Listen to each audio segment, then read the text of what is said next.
Okay. Good morning. May God bless us all to have a good session today. I hope you all are there. Can you hear me? Yes, sir. Okay.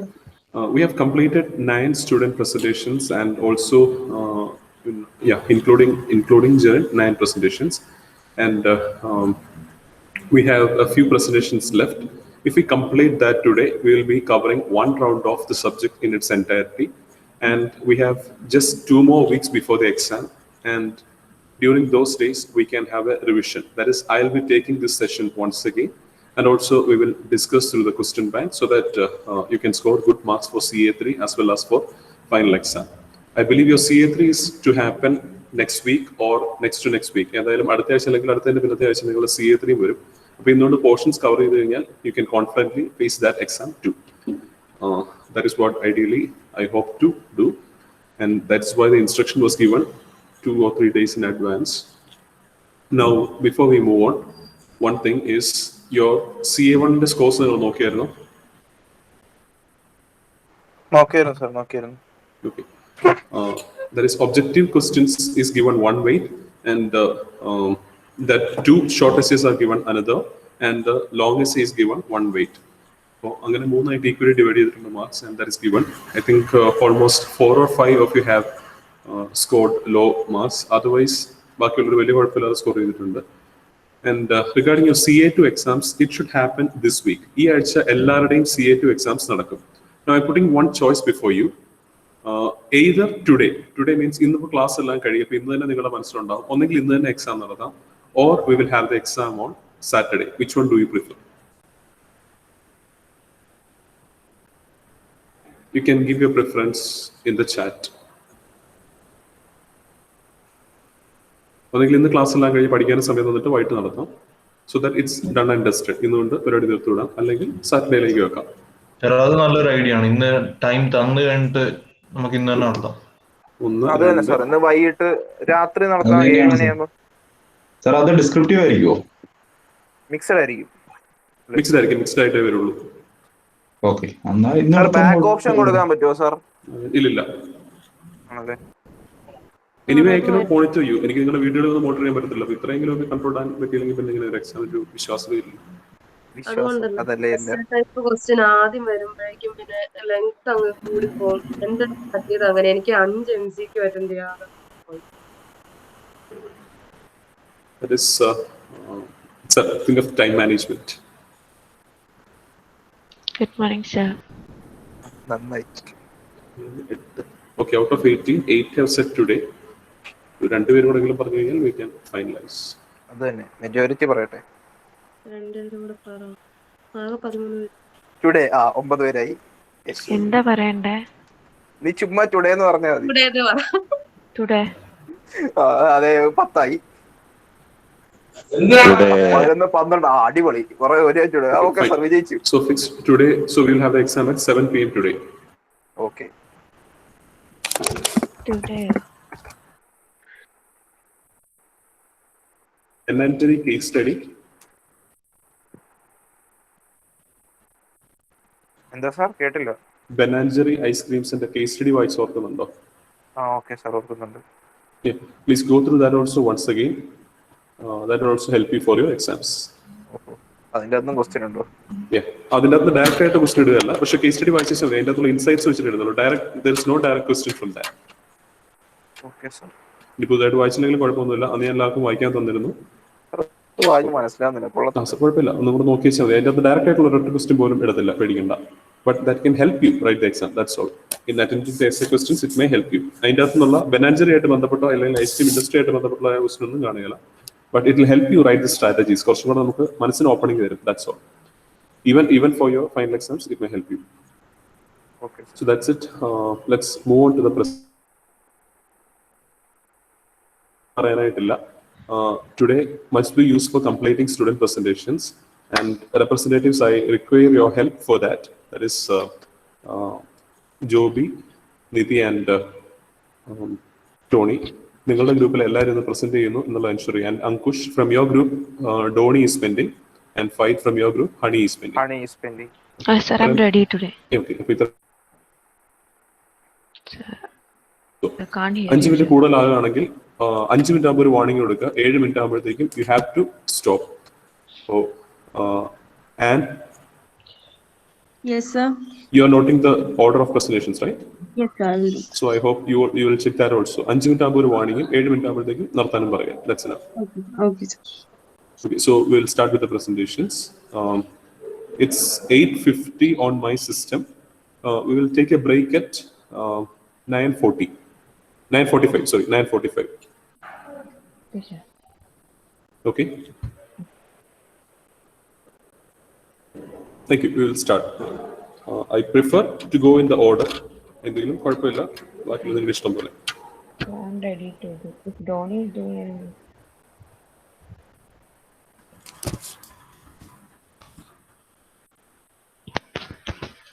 Sir, can I present? Yeah, it's up to you. Okay, sir. 55 minutes, and after that we will have a break. By then we can complete almost 8 or 9 presentations at least. സമയത്ത് പോവാണെങ്കിൽ. Okay, sir.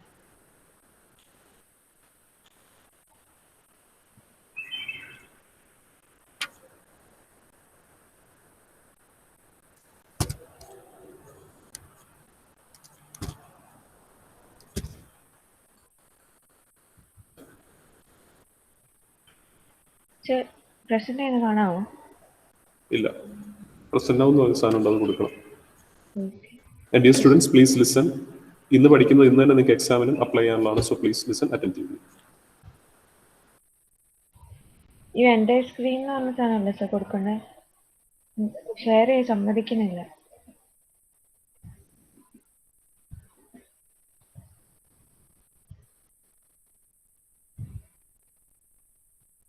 Okay, sir. Am I? Yeah. Wait a second. Who is next? Jithin. Yeah, okay, fine. Continue. Jithin, അടുത്ത ആരാന്ന് കൂടെ ഒന്ന് ചോദിച്ചു വെച്ചിട്ട് തുടങ്ങിക്കേ. Okay, sir. Can I start?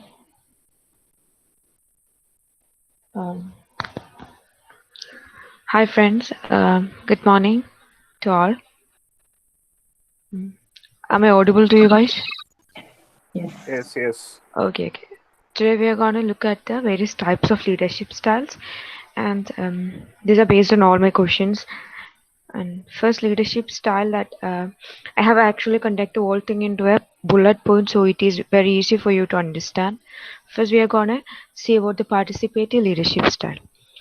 As you know, participative leadership style is also known as democratic leadership style. And in this leadership style, all the members participate in decision making, and the members are all the members are informed about all the information regarding the firm and the companies. And in this kind of leadership, the leader is very approachable and friendly. So in conclusion, like in participative leadership, everyone is equally participated in decision making. And for examples of participative leaderships are social workers, group therapists, etc. I hope it's clear to you. Okay, we are moving to next one. That is autocratic leadership style. In this leadership style, the leader controls the decision, and the decisions are basically made based on the beliefs of the leader, and the followers or the participants doesn't have any authority or decision making. And there is a clear separation between a leader and a team member, and no one is given the autonomy because the complete thing is controlled and coordinated by the leader. And one of the best example of autocratic leadership is Henry Ford. Okay, right? We'll go to the next. Next one is bureaucratic leadership style. Bureaucratic leadership style is also known as organizational leadership style, and which is postulated by Max Weber on 1947. And in this particular leadership style, the members are made to follow certain rules and regulations, and there is a line of authority, and these rules and regulations are completely made by the leader. And in this leadership style, the leader completely focuses on the administrative needs of the organization only. It doesn't focus on any other needs, just focus on the administrative needs. And one of the best example given is Winston Churchill. This is bureaucratic style. It's basically like an autocratic style itself, but where the members have made certain rules and regulations, and the leader has made some rules and regulations. The members have to follow it. Okay, we'll go to next one. That is laissez-faire leadership style. It is also known as delegative leadership style. Okay, we know that delegation is giving our power or distributing the power among the subordinates. And in this leadership style, the leader won't involve or instruct or supervise.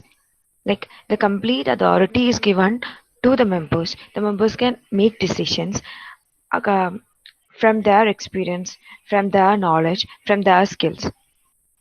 This is what called laissez-faire leadership. The leader doesn't involve much. And the best examples are Steve Jobs and Warren Buffett. Next one is persuasive leadership style. And this is also just like an autocratic leadership style.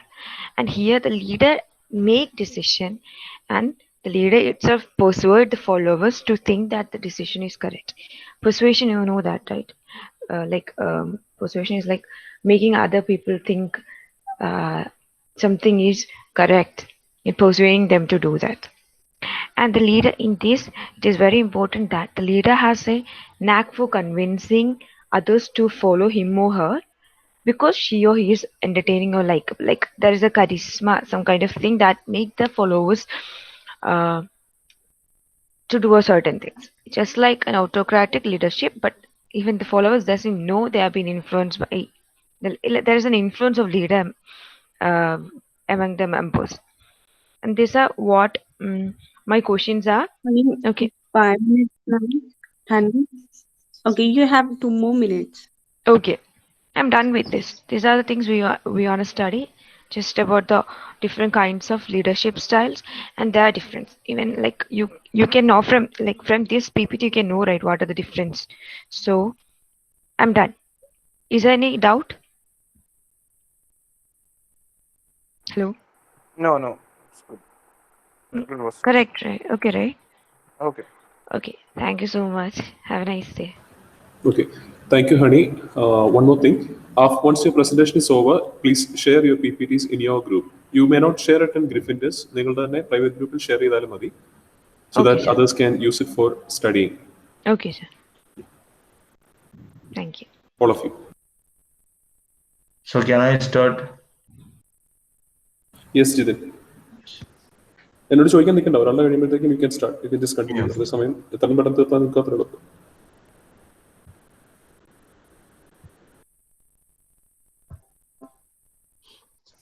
So good morning, everyone.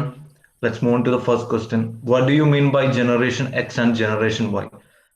The Generation X and Generation Y, these terms were developed by Strauss and Hovey, two social historians. So they call Generation X as the 13th generation and Generation Y as the millennial generation that consists of us as well. So Generation X is generally used to refer to people born in between 60s and 70s. So they come between a period where they experience Cold War, the fall of the Berlin Wall, a series of economic crisis, and the AIDS epidemic. So all those contributions are made them into a little bit nihilistic and cynical. And also Generation X hate the boomers, like the baby boomers, as well as Generation Y. And that's the one reason why they transformed rock and roll it's like from cutesy singing, which means from a soft singing, they made it into an angry, screaming and all. If you are a metal fan, you must understand that term. So that's about the Generation X. The Generation Y, the people who are born between the period 80s and 90s, they are considered as Generation Y. They are also known as millennial. That's why I said it consists of us as well. So this type of society are like Peter Pan generation, because for us as well, the childhood was very amazing and we still want to be in that childhood as well. And also their parents had ready access to birth control. So actually we are planned babies. So that's the main difference between Generation X and Generation Y. And next part is baby boomers. Baby boomer is a term used to describe a person who was born between 1946 and 1964. So all these generation X, generation Y, baby boomers, all these terms are based on the, like when the social historians made these terms, they are based on the US population. So it represents 23.5% of the population of the United States of America, which means even in globally, they make the majority of the population. So it's the largest generational group in US. Now the baby boomers, like the millennials, are overtaking them. So that's about the baby boomers part. Now, next question is, what differentiates a manager and leader? As you can see from the image, it clearly depicts how a leader and how a manager is. Manager is basically doing things to others, but a leadership is about getting people to understand when you have a vision, like they want you to work with and achieve the goals. Managing is basically it's like doing a routine task or making other people's work like a robot. So the main difference between leaders and managers is that leaders have people follow them, while managers have people who work for them. That's the simplest definition that I can give. Next question is, how do you define characteristics of a good manager? So like we cannot restrict the qualities of a manager. That's why I took two images. There are, like, we can say many more qualities. So a good manager has technical skills, human skills, and conceptual skills. And this picture, the right side picture, shows prioritization, warmth, honesty, decisive, competence. Like we can say what, like, and a good manager has, for example, even a leadership style, maybe a communication skill. Everything comes under the good characteristics of a manager. So the fifth question is, what do you mean by generic challenges? Generic challenges means, as you can see, the generic problem is a collection of issues that are too generic or obscure to deserve a specific solution. Generic basically means general or common challenges. I took an image here. It's a generic challenges for hotels, which includes change in guest taste, data theft, change in marketing trust, irregular cash flow, competition, even COVID. That's the generic challenges, which is common challenges accepting all the hotels or all those industries. So list out some of the general challenges faced by new age organizations. I know it's a little bit clustered, but it's all these terms are important. That's the main aspect says, like I have highlighted in red color. So the first one is changing membership models. So that part is associated with the internet part where the public can access the information. So, and the organization needs to address how they can handle this. That's about the changing membership models. The transformative impact of technology. The best example is Kodak. When the world was changing, they were not able to adapt to the modern technology. So that's the transformative impact of technology. If they are outdated, they will be ousted from the market. Even Nokia is an example for that part. So many associations today fail to make the most of the data tools, and yeah, that's about it. And managerial and human resources issues. When there is like a all population, or maybe if there is a general X and general Y in an organization, general X will be against all these modern aspects, and general Y want to make all these new inventions and all. When there is going to be a rift between both those generations, that's about the aspect about managerial and human resource issues. So the seventh one is, list out some of the generic challenges faced by the hospitality industry. The first one is shortage of experienced personnel. So experienced personnel means when you have the organizations have to, or the hotels have to address that the wage and all the salary problems, so that they can give better service to people. And also even during these days, high-end luxuries, especially if you're thinking about Within the 5 minutes is over, you have 2 more minutes. Yeah, okay. Like they have the time and capacity to adapt new high experienced person, which making it difficult for small industries. Next one is consumer perception of drugs, terrorist attack, biological outbreaks, etc. is going to create a problem in this industry. Continuously changing consumer demand because of the technology, internet boom, and etc. The customer expectations have changed. So that's one particular another change.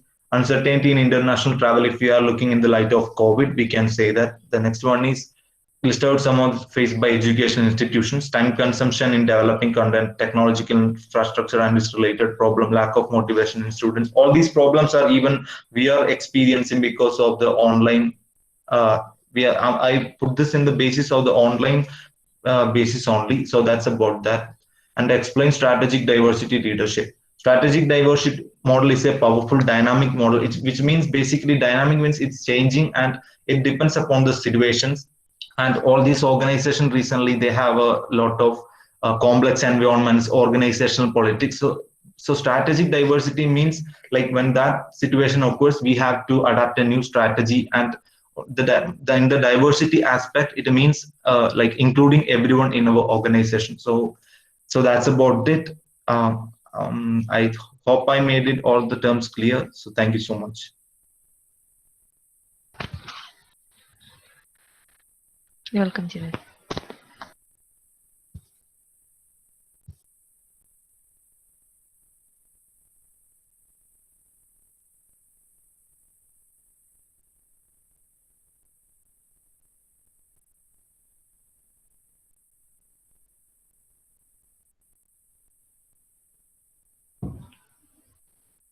Okay, next person can start.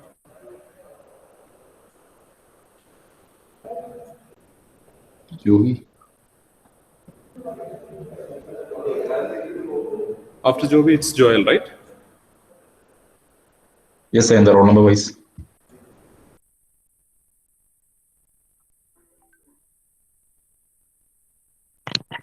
It's visible to you, right? Yes, yes. Yes, Yes, yes. yes, you can start. Okay. So the first question, what is environmental dynamics? Business environment is highly dynamic in nature because it's changing rapidly. So what a manager need to do is that he need to quick enough to respond to the change and take quick decisions. So managers must be react quickly in an organization and must be flexible to respond. Flexible enough to change to the Android. So what happened to Nokia was gone out of the market at that time. So what is environmental dynamics means? It's all about business environment is highly changing. So managers need to take quick decisions. Second is list out two advantages of globalization. As Greena was discussed earlier about globalization, what are the two advantages? As advantages of globalization, it increases the larger market become open to the world. So it gradually increases the market. So access to new culture, then the products become more quality and available at the cheap rate, so lower cost for the products. Then in the spread of technology and innovation over the world, then quick technological advances can be said at various advantages. Then the third question is all about list out two disadvantages of globalization. The poor countries become more poor and the rich countries become more rich, so unequal economic growth, then lack of local business. Very multinational companies came into various other countries, so that the local business got affected. Then jobs insecurity and the fluctuations in price also happened. Then international terrorism, globalization also leads to terrorism. Then what all are the features of a virtual organization? Virtual organization means it's a web-based organization located in cyberspace. Mainly, there may not be a organizational setup may not be there. So it is a borderless organization, and like Flipkart or Amazon, etc. It is geographically spread, and the cultural exchange, the spread of power among the partners. And the virtual organization emerged in 1919 and is also known as digital organization. It is a boundaryless organization. May not be organized setup will not be there. The people are working in a virtual organization. Then virtual organization gives opportunities and challenges. Yes, there are various advantages and opportunities and challenges of virtual organization. The first one is lower overhead cost. As I already said, there is may not be a organization setup may not be there, so the cost will be lower. The overhead cost will be lower. Then employee satisfaction. The employees will be working in home. Work from home setup will be there, so employees will be satisfied more. It improves the employee efficiency. The retention rate is also decreased. Then the stability and growth potential. Disadvantages of a virtual organization can be say that difficulty in installing a company culture, as there is not a company or organization setup is not there. So creating a company culture is difficult. Lack of camaraderie means the physical connection between people is not there. The connection between people may not be, because it is in a virtual platform. It's also create communication difficulties, reputational risk, and it is based on a website, mainly web based, so security and compliance issues also may be arised. Then the next question is all about artificial intelligence will take away jobs in hospitality. Artificial intelligence, actually we know that human touch cannot be replaced by a machine.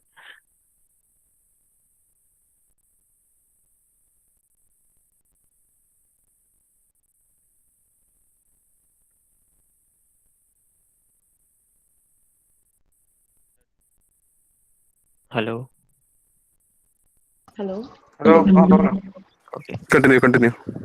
Artificial intelligence will take away jobs in hospitality. Comment. We know human touch cannot be replaced by a machine, especially in hospitality industry. We cannot say that 100% automation or artificial intelligence will take away jobs in hospitality. In specific areas in a hotel, maybe we can expect artificial intelligence. In the areas of concierge or room service or in housekeeping, we can expect changes. In Australia, all room service, all they are automated. So we can expect changes in there, but it cannot be 100% automated in hospitality industry. Then give points in favor of CSR activity. We know CSR, corporate social responsibility. The main aim of doing CSR activities is to protect the interest of the stakeholders and for long run survival of the organization. Then positive public relations, satisfied customers, satisfied employees, business as a part of society. Then CSR is just a show of comment. Actually, corporate social responsibility, the main central aim of the company is to boost their brand, to increase their profit, gain the loyalty of the customer. Joby, 5 minutes is over and you have 2 minutes. Okay. So then employees feel more connected. And the central aim of doing a corporate social responsibility is to boost their brand and increase the loyalty customers. It's all about. Thank you.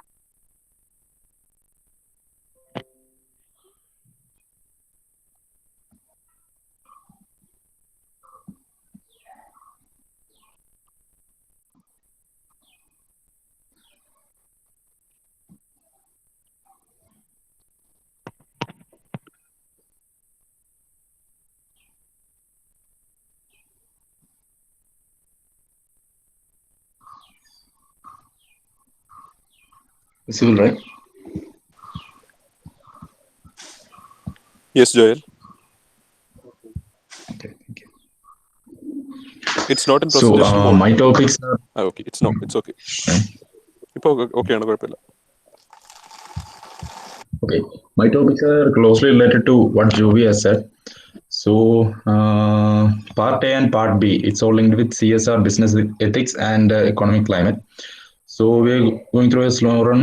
And first, what is corporate social responsibility? Just like Jovi said, it is to an extent it is a kind of show off done by the corporates, but corporate social responsibility means it is a self-regulating business model, helps company to be socially accountable, which means if company is standing within a society, they need to have something accountable, some responsibility towards the society, because that society is helping them to build their wide expansion of their business and their profit making. And that is about CSR. And business ethics, which means their practices including corporate governance, inside trading, discrimination, corporate, so including CSR and some other responsibilities, which means in business they need to show some ethics towards their employees within the organization and outside the organization. That is regarding the business ethics. And the economic climate means the climate which is within a country and all over the world, which means if a company is standing within India or their working is only within India, their economic climate will be depends upon what is the inflation, deflation in India, what is the economy in India, all that things. But if a company is from India doing international business, they need to consider the all over economic climate and what is their job market, all those things are considered, which is according to their region, nation, or global economy. And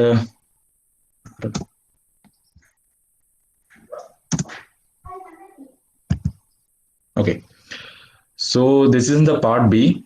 So the previous three questions was in the part A and part B. So this is the one question which is exempted from the previous thing, but closely related. The four general and specific ways that company can join their effort between business ethics and social responsibility. There are basically four factors that includes environmental efforts, philanthropy, ethical labor practices, and volunteering some activities within the organization or outside the organization, which means we all know that Tata is having their great share into philanthropy and social responsibilities, which Tata is considering most of their wealth into CSR activities and philanthropy. So this is the essay questions. So about globalization, what is Joby has said already. Globalization simply means the process by which people and goods move easily across the border. So that is globalization. But the question is, globalization is a key driver for change management. So the globalization term we know, and change management means it is the methods and manners in which company describes and implement change within both the internal and external process, which is the change they need to consider within the organization and outside the organization with regard to the globalizational effects, which means the goods and services that can available from all over the world. Years ago, before globalization is happening, it is impossible to have Apple or BlackBerry phones like that to India. But after globalization was happened, whatever is launching in any corner in the world, we can get into here. So in that case, the competition becomes so higher. So the management and the strategies which they are implementing should be changed. The next question is the micro and macro factors that influence decision making in a business. So the micro factors includes those things which a company can look after individually, which means their customers. They can focus on targeting which customers, positioning into them, and their suppliers. Who all suppliers they need, resellers, competitors, general public, which means the individual factors they can consider very easily. But the macro factors are wide factors, which includes all these micro factors, which means their interest rate, exchange rate, recession, inflation, tax, demand, supply, all these things which is affecting the whole. And what is strategy? What is important for a leader to use strategy in business? As I also said in class, strategy is a term which is used mostly in wars, in war. So why strategy and what is strategy? It means the തന്ത്രങ്ങൾ എന്നാണ് എൻ്റെ Malayalam exact word. And strategy is important for leaders because um, the most recent thing which was happened was, which no company in India should be, ധൈര്യത്തോടെ മുന്നോട്ട് വരാത്തൊരു കാര്യം. Tata is Tata has started to make electric cars just like Tesla is doing. So that is the thing. What will happen is, after some years when electric cars will become not a rare thing, Tata will lead the electric car sector. And the another thing strategy is doing was how to sell or how to brand their product is, as you see Drishyam 2 movie, George Uti replaced his Maruti car with Ford. It's just because he gives more importance to his family's safety. That is typically what they are doing with their marketing, replacing Maruti car with Ford. So that was all my topics. Thank you.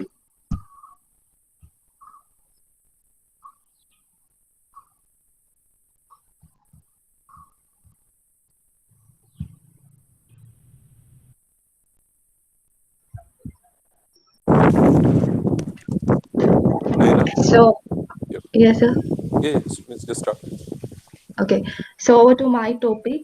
Actually, I have summarized my topic into three. They are first, what is HATS Kerala? Kerala State Homestay and Tourism Society is an NGO registered in 2008 under the Travancore Cochin Literary, Scientific and Charitable Societies Act 1955.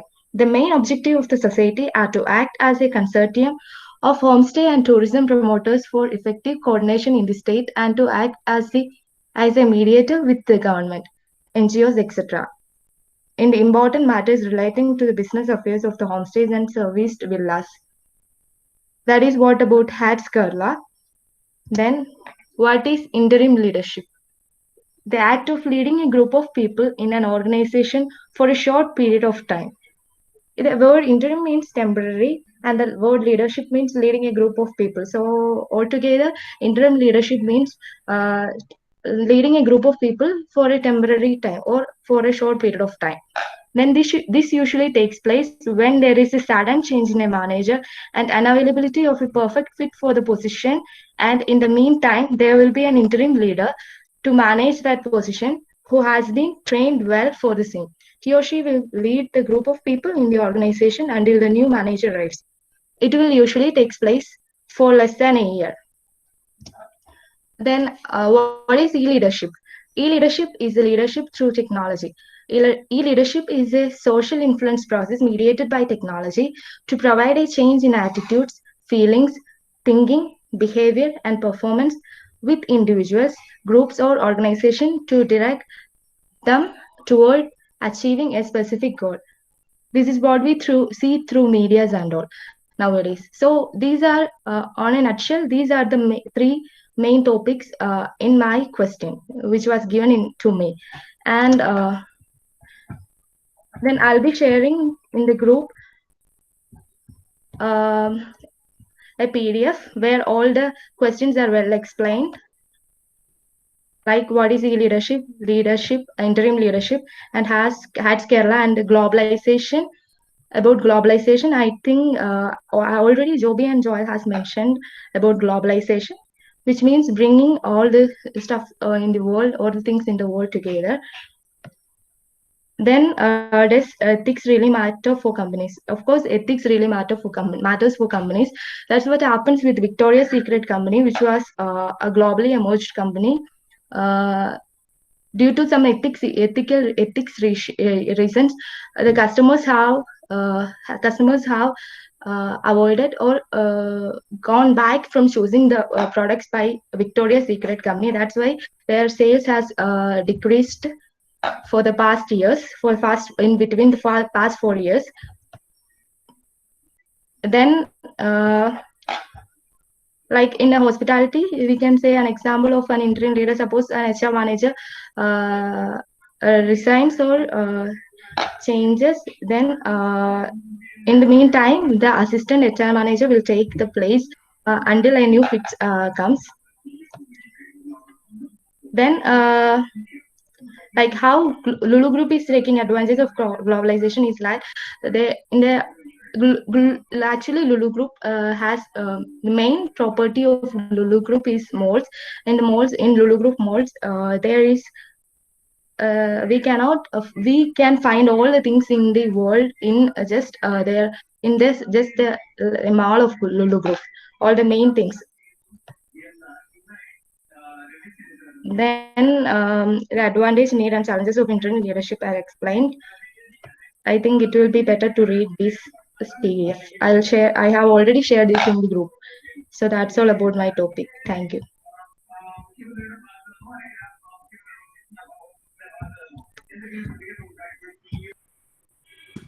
Okay, who's next? Sir, me, Nayana Yeah, okay. Shabu. And after you, Femi. No, Didi. Nidhi. Okay.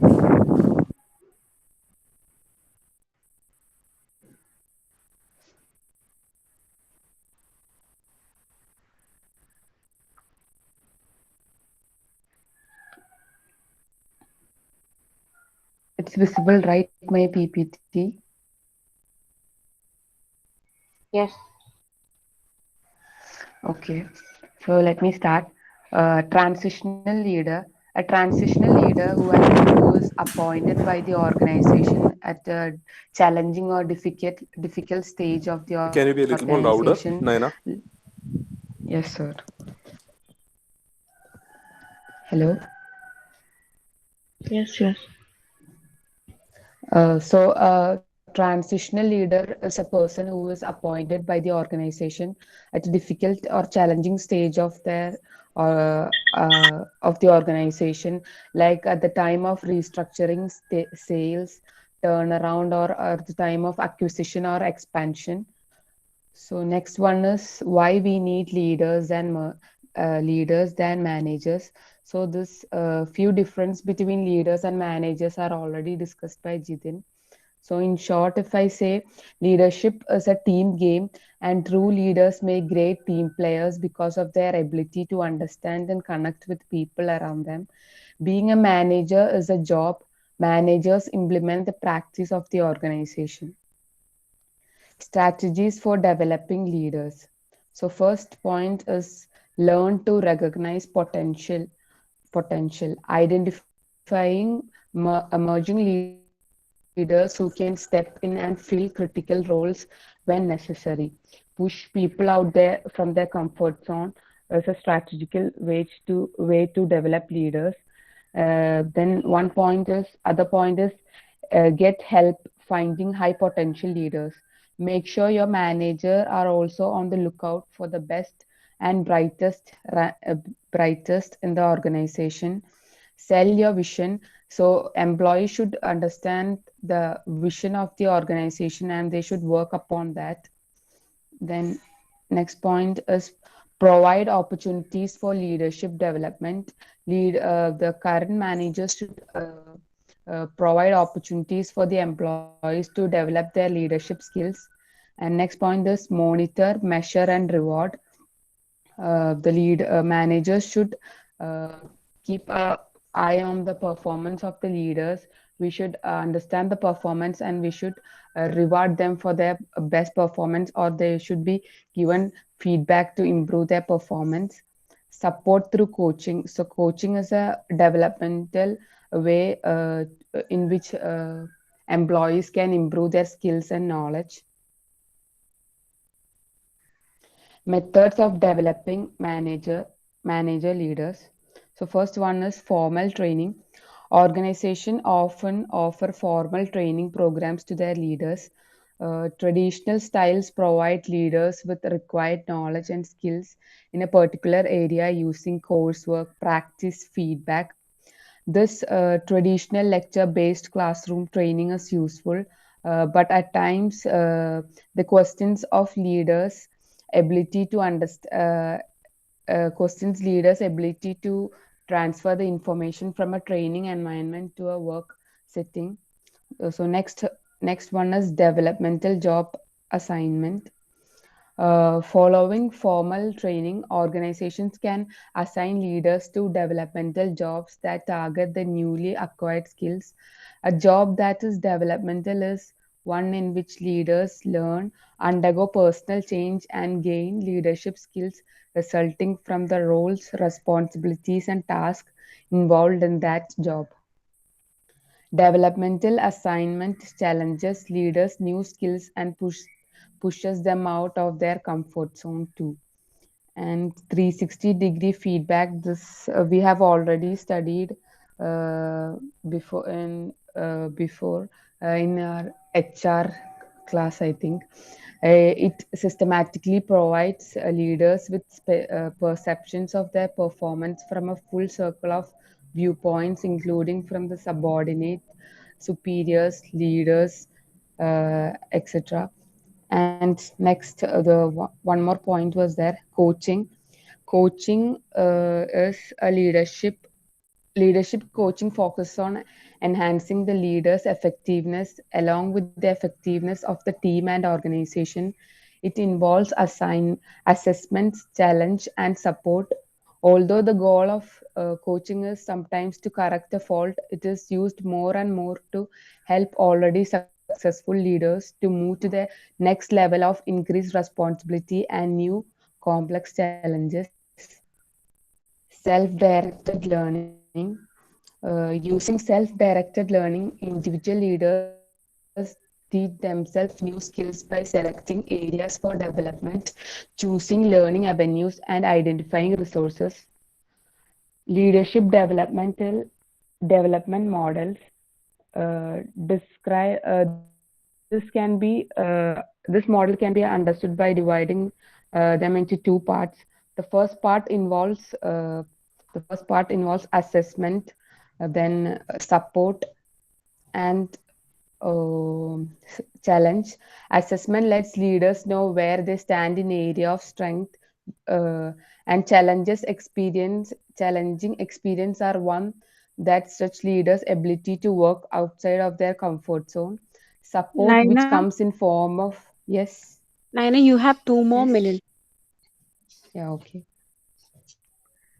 And support is from co-workers, friends, and family. And general electric model of leadership. This is the another way to develop leaders in the organization. In this, managers with high potential are identified in their early stage, and their development is monitored and planned to include a variety of job placements to develop skills and experience, evaluate their performance, and give training to them. So, what is the role of OBT in imparting leadership skills? So, we have already went for outbound training, and we know how it helps in leadership skills. Few of the advantages are relationship building, earning trust, respect, and leading by example, aligning goal of organization, team, and individuals, personal development contributing to humility, effectiveness, innovation, managing change, enhancing creativity, problem solving skills, performing in complex situation, maintaining work life balance. So all these points are I have explained in one PDF and I will share it to our unofficial group, including the PP. So thank you.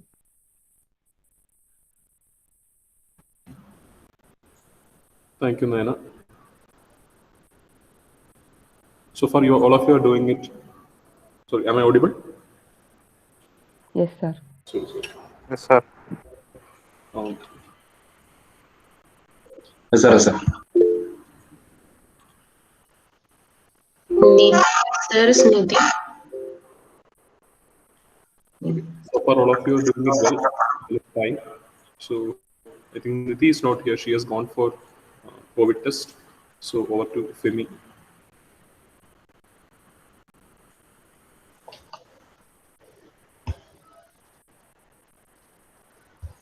Remya, are you ready?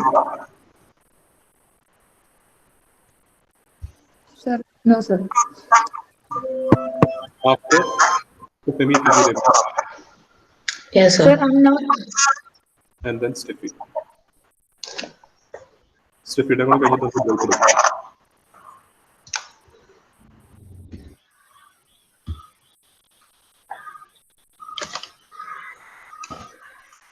Can I start? Yes, very much. Okay. Okay. The topics mainly which I am going to take is stages of group development. Your PPT is visible. Is it for me only or Is it visible? others? Yes. I'm not able to see that. Yes, sir. Yes, sir. Stage of group development. Okay. Yes, sir. The topics which I'm going to take is mainly three. First one is stages of group development, then types of team building interventions, and sources and solutions to organizational conflict.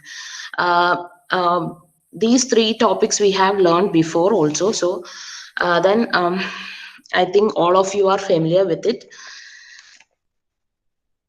Okay, first one is stages of group development. There are 5 stages: forming, storming, norming, performing, and adjourning. And in forming stage, the team members orientation and they are getting acquainted with the group.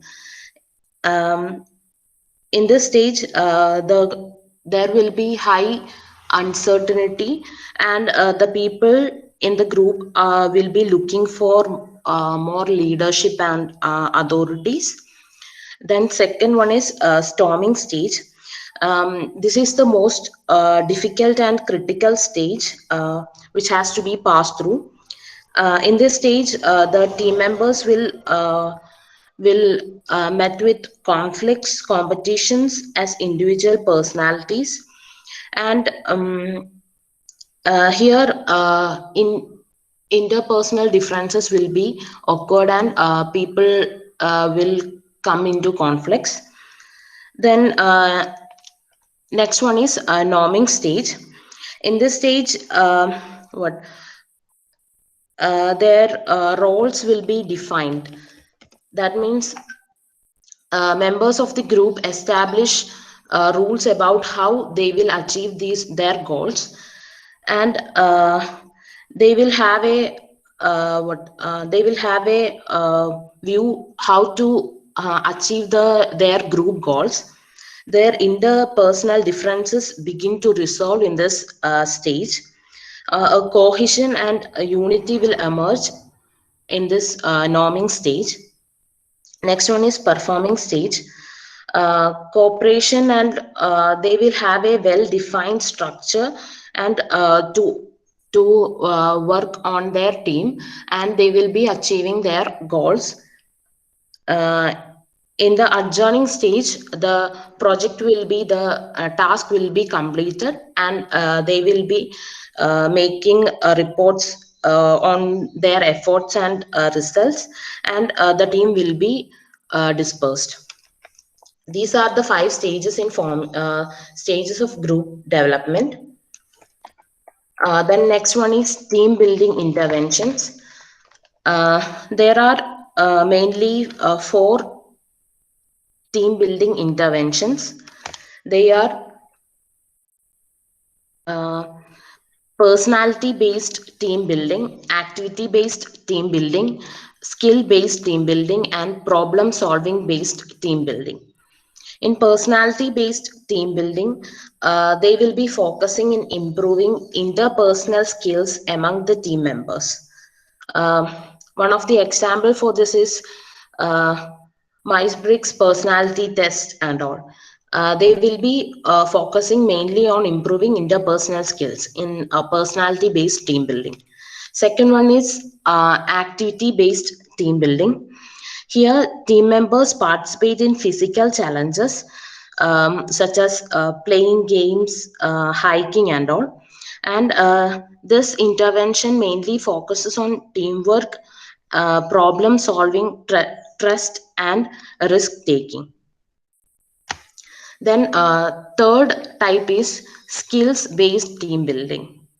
For performing some works or tasks, the members of a team should have some skills.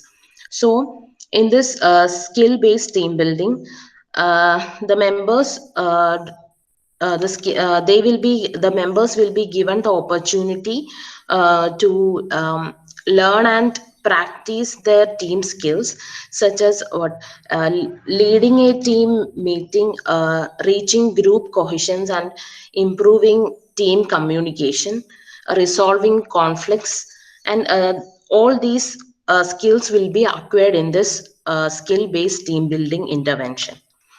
Then last one is problem solving intervention.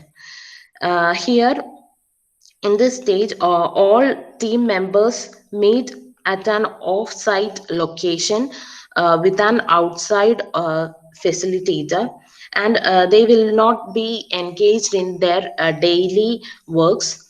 And the facilitator for this help the team explore and understand the problem in order to find out the solutions they will be dealing with while they are at their daily works. And these are the interventions to build for team building. Then the last topic is Femi, you have 2 more minutes. Okay. Then the last one is sources and solutions to organizational conflict. I think with the points itself, it is very clear. I will then the conflict sources for organizational conflicts are lack of role clarification, poor processes, communication problems, lack of performance standards, lack of resources, unreasonable time constraints. I think with this word itself, everyone is clear how the conflict in an organization occurs. Then next one is solutions to solve an organizational conflict. Some of them are providing conflict resolution trainings, help staff develop positive work relations, implement team building activities, develop strong communication channels, creating an environment that encourages participation, provide conflict meditation trainings for leaders, make sure employees are clear about organizational goals and priorities, treat everyone fairly. I think everyone is clear. If anyone have any doubt, please ask. From this, my presentation is over.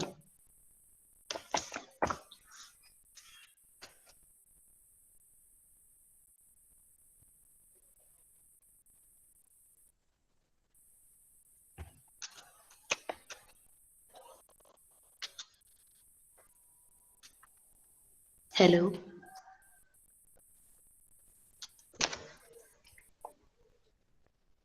Hello. Hello. I will send the question and answer Word document to the group. If anyone have any doubt, please ask. That's it.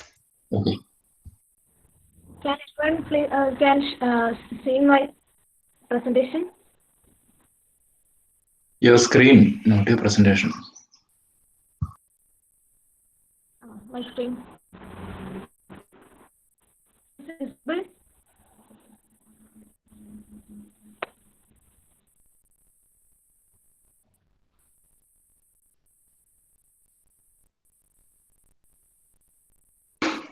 No.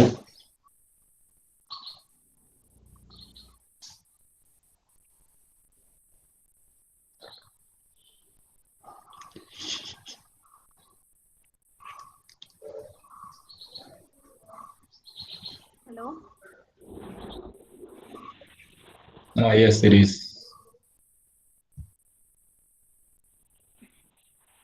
Okay, good morning to all. So, I'm the question updated with the website. And moving to the first You are question, not audible. what Your is voice succession is plan? breaking. Am I audible now? Yes, yes. So moving to the first question, what is succession planning? Succession planning is a strategy for identifying and developing future leaders at your company, not just at the top, but for major roles at all levels. It helps your business to prepare for all contingencies by preparing high potential workers for advancement. Succession planning is a kind of strategy for developing, that is a kind of strategy that's taken by the companies for identifying the future leaders to that suits for company that suits for their company, not for a particular major roles or something. They are searching for a leader for all the major roles that relatable with the organization. And the next question is, what is career planning? Career planning refers to the strategy a person uses to determine career goals and the path to achieve those goals. It integrates various activities, including steps for self-improvement and the process of meeting these goals.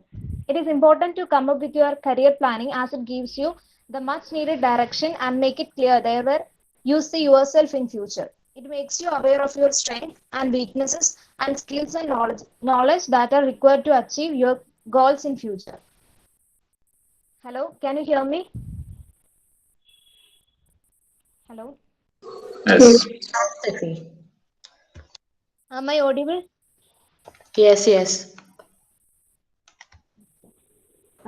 Next Your voice question is is, feeble. what That's is... all. ഇച്ചിരി കൂടെ ഒന്ന് mic അടുപ്പിച്ച് വെച്ചാൽ ചിലപ്പോൾ sound കിട്ടും. Okay, sir.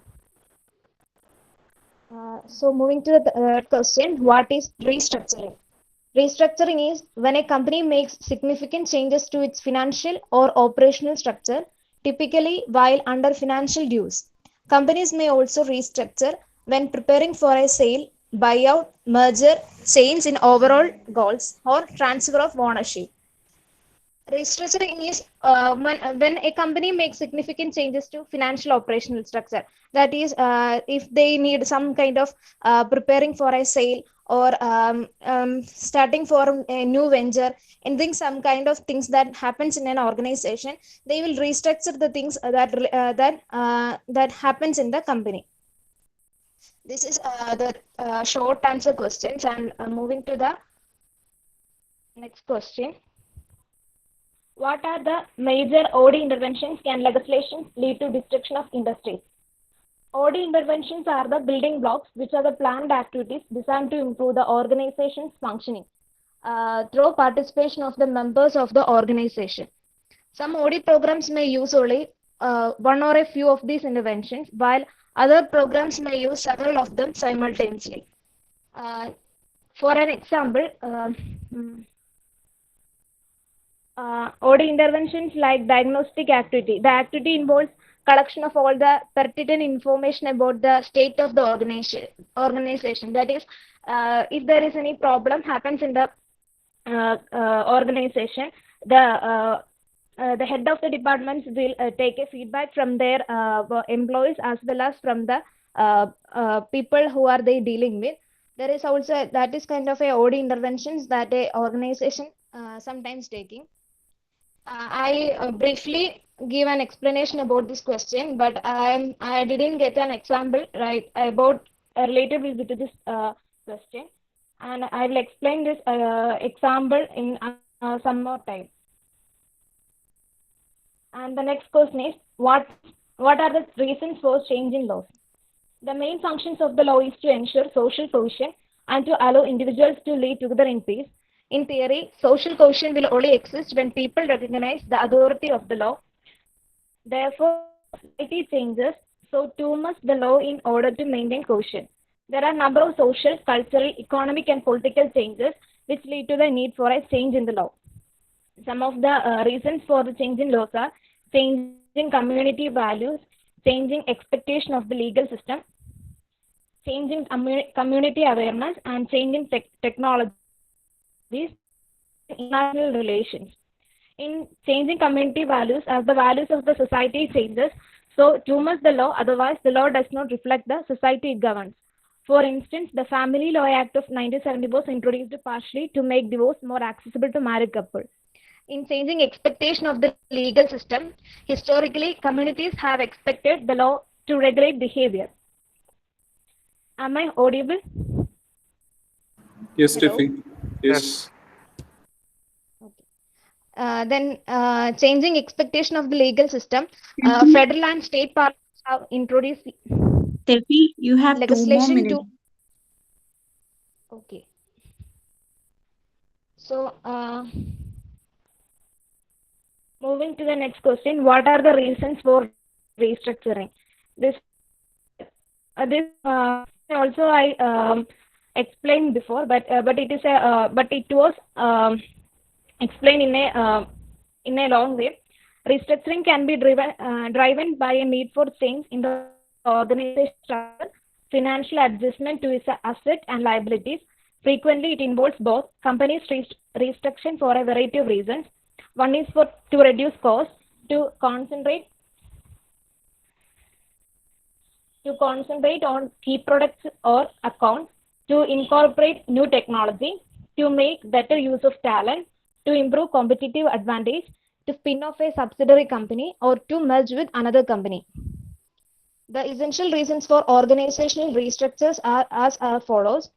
Changing the nature of business, change is imminent, and if a business entity is not prepared to handle change in an effective manner, it will become obsolete with the time.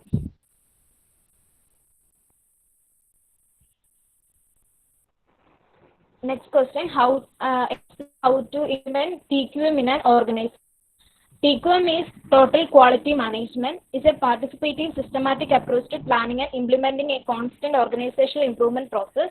Its approach is focused on exceeding customers' expectation, identifying problems, building commitment, and promoting open decisions making among workers. There are 5 major steps to TQM, and each are essential to successful implement. One is commitment and understanding from employers. Next is quality improvement culture and continuous improvement in process. Then focus on customer requirement and effective control. That's all about my topic. I explain all the questions in a paragraph manner. Hope you all understand about my topic. Is there any doubt? Please free to ask me.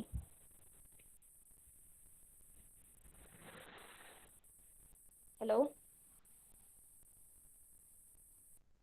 Hello?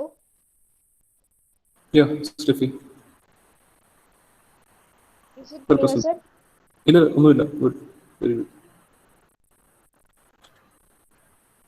So is it done? Yeah. Okay. So we'll have a break now. Shall we meet again at 10:15? Yes, sir.